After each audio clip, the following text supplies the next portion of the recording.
Hello YouTube, welcome to my channel Lavender by Nature. Today I'm here to do a book brief on The 7 Husbands of Evelyn Hugo by Taylor Jenkins Reid. This book is a fiction novel and it has 385 pages.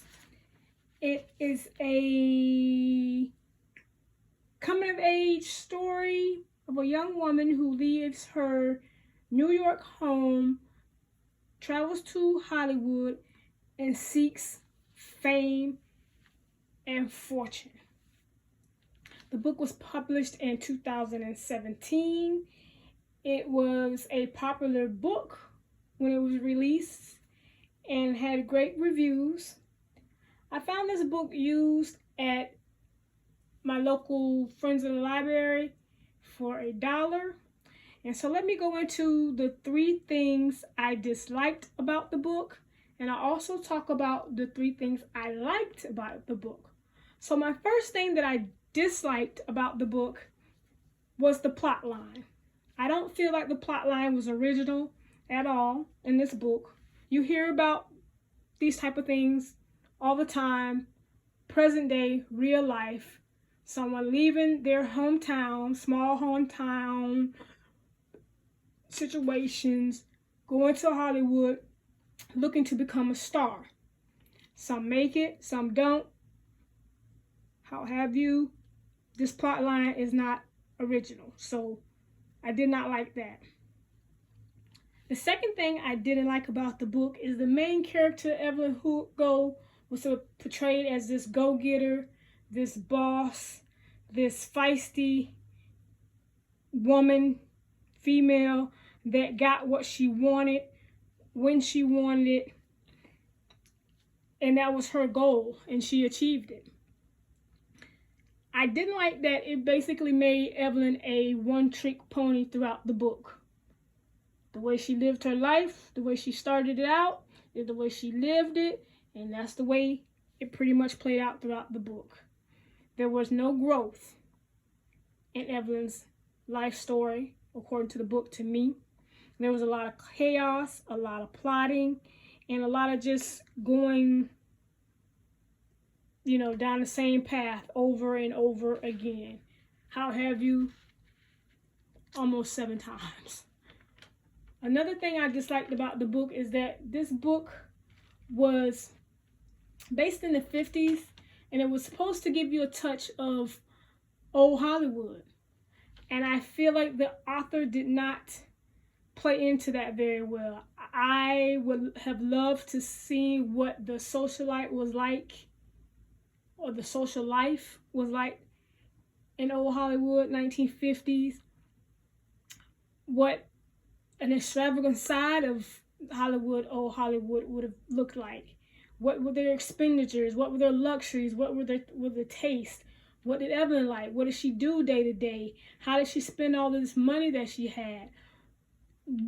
What was old Hollywood, and how did she fit in it, other than an actor pursuing an actor's career? So that part I did not like. I would have liked to see more of that. Like I said, being that you're portraying Evelyn as this Hollywood star. Going into the 3 things I did like about the books, 3 things that I liked about the book, I will say that, at least there is an attempt to bring back some Hollywood, 1950s old Hollywood lifestyle.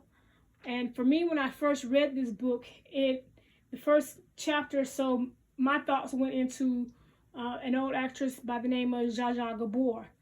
I felt that maybe possibly Taylor Reid had taken a liking and built Evelyn Hugo around that.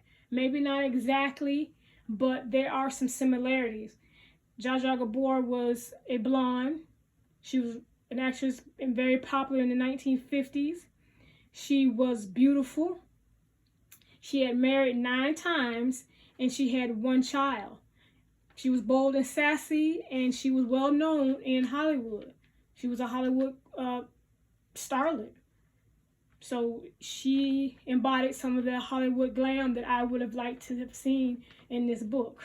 But I like that Taylor Jenkins Reid took an opportunity to try to introduce us back to old Hollywood and its possible lifestyle. The second thing I like about the book is the dual timeline. This book is dealing with Evelyn talking about her life from the beginning all the way throughout her lifespan, and it felt like a private therapy session that you had the privilege of listening in on. You would hear her present day conversation with someone, and then it would take you back with her talking about the events that happened and how things just led up to the next thing and the next thing and the next thing, all the way back to, like I said, present day. And it was, you know, back and forth, back and forth.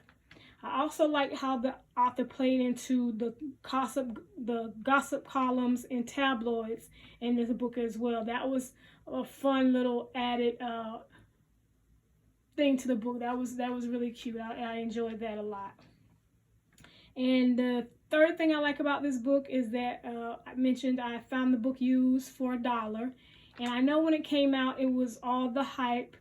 From what I understand, I haven't read any reviews or anything on it, but I just have noticed that a lot of people have read this book and talked about it, but I chose not to look at any videos in per se because I didn't want anybody to ruin my experience. But like I said, I got the book used for $1, and I'm glad I did pay that much and didn't buy it full price, new release, and what have you. I'm late to the party, but I don't think I missed anything. This book just didn't do it for me in that manner, so $1 was the right amount as far as I'm concerned for me. And so let's go into the 3 questions I normally ask myself about a book that I've read. My first question is, will I reread the book? The second question is, will I keep this book a part of my collection? The third question is, would I recommend this book to someone else? So for the first question, will I reread the book? The answer is no. As I stated before, this plot line isn't anything original. I didn't care for the ending of the book, and nothing really happened to make me feel like I want to go back and make sure I didn't miss anything. So no, there is no need for me to reread the book. The second question is, will I keep it in my collection? I will not keep it in my collection. You can add it to what I responded in question number 1. Just wasn't that original. I just didn't care for it that much to keep it on my shelf. The third question is, would I recommend this book?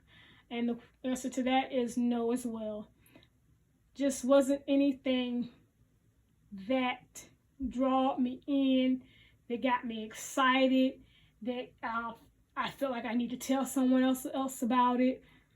I read the book based off the hype that was surrounded by the book.